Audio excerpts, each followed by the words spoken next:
Autodesk Sketchbook was recently made free for individual licenses on iOS and Android. Pro tools and features are now all integrated in the new free version. It does require an Autodesk account to use it for more than 7 days though. It works on iPhones, iPads, Androids, and Windows tablets.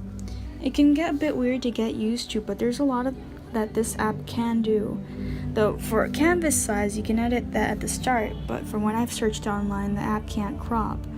Things you can do is tweak how much the lines are corrected, transform and move selections heavily, use symmetry tools like the ones shown here, use built-in shapes and lines like a circle and a square and things like that.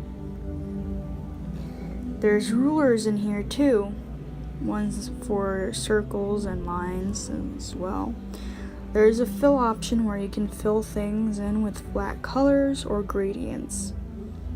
The quick menu you can access at the bottom of the screen makes things like changing the colors of the gradients or the tools that you use pretty easy. There's a bunch of brushes and texture effects.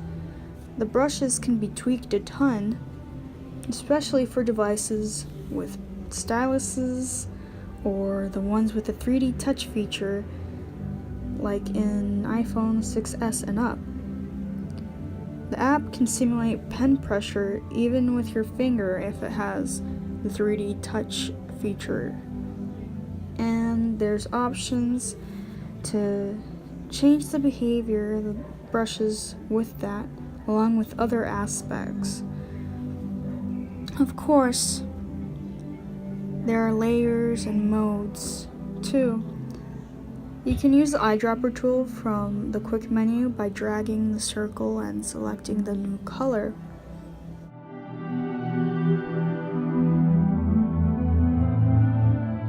You can easily change the brushes as well from the quick menu. It's pretty easy to get used to once you get the hang of it.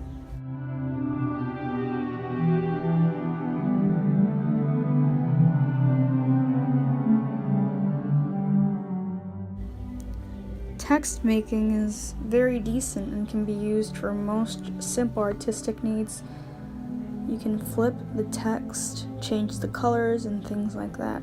Importing pictures and time-lapse recordings are simple options as well. I used the built-in time-lapse feature to record my Tomie doodle while trying to figure out how to use the app. I did a sketch first with the pencil brush on the bottom layer and made a new layer for the inks. That'll be the basis for the painting. It took me a while to understand how to fit my workflow with this app. I hadn't used it before on a while.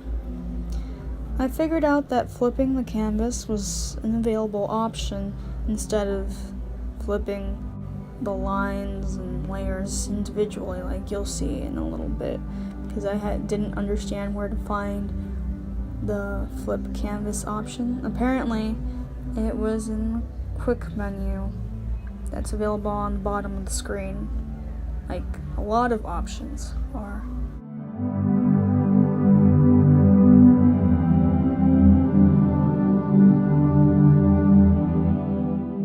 The rest of this is just a matter of switching brushes, colors, using the eyedropper tool, merging layers, and blending with one of the brushes, occasionally flipping the canvas after I figured out how to do it. I'll leave the rest of the time-lapse without voiceover, and then I'll come back for the summary of my first impressions at the end.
Time-lapse seems pretty cool and I'll use it again. The only downfalls so far are that it doesn't have a crop feature and you require an account for it.